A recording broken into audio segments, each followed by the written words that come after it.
All right, let's have another interesting conversation today.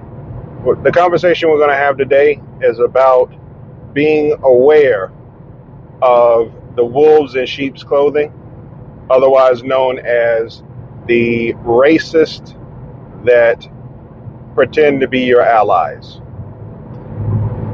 Walking through life, I've noticed a couple of different wolves in sheep's clothing, racist allies, or quote unquote allies, people who have been born into and have been cultivated by a society that looks down upon black people, who then grow up, see a movie, read a book, or listen to music, and then claim to empathize with a black person's struggle, while simultaneously harboring all of the racist resentment that was taught to them by their family, by society, and may simply be carried down through genes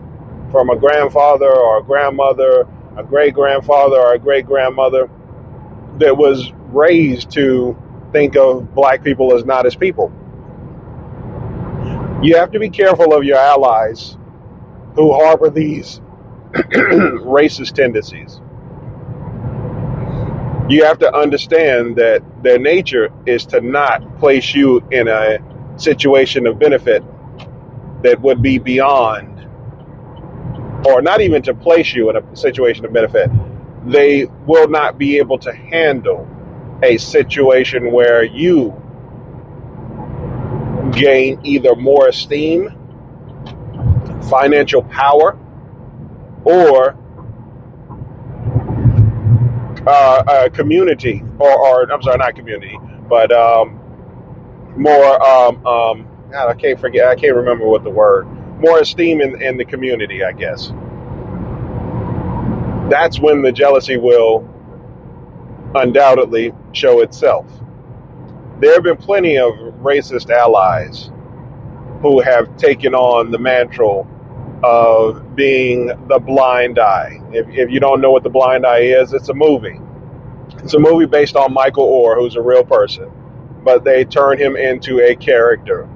And it's basically the white savior complex that you'll see in a lot of movies.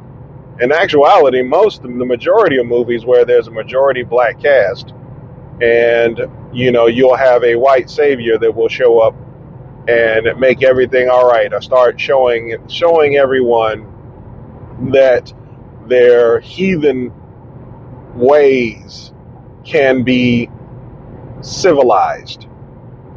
And that is actually a colonizer's way of thinking. It's a way that's been handled through many years. It was handled in Europe. It was handled like that in the United States once the Europe sent their criminals and their unwanted over to the shores of the United States. So once a culture is built where you think anyone else that is not of your skin complexion is lacking culture, animalistic,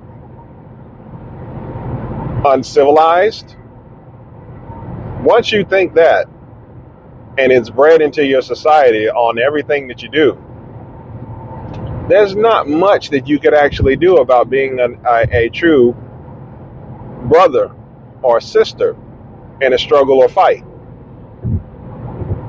You'll see these allies come and pillage the community under the guise of understanding.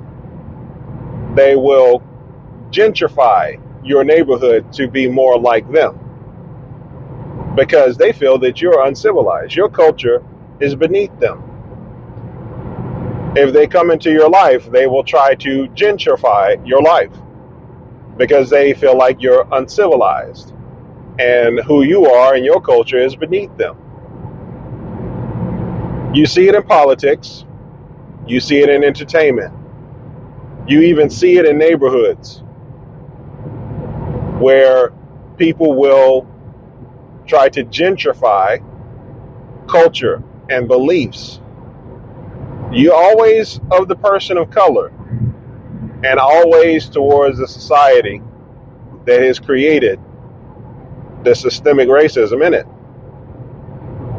So be careful of your so-called allies. Be careful of anybody who wishes to change the fundamentals of your society or your community for the benefit and gain, solely of the benefit and the gain of them and their community. Stay good, be good, live a good life, be a good person, and know that somebody loves you.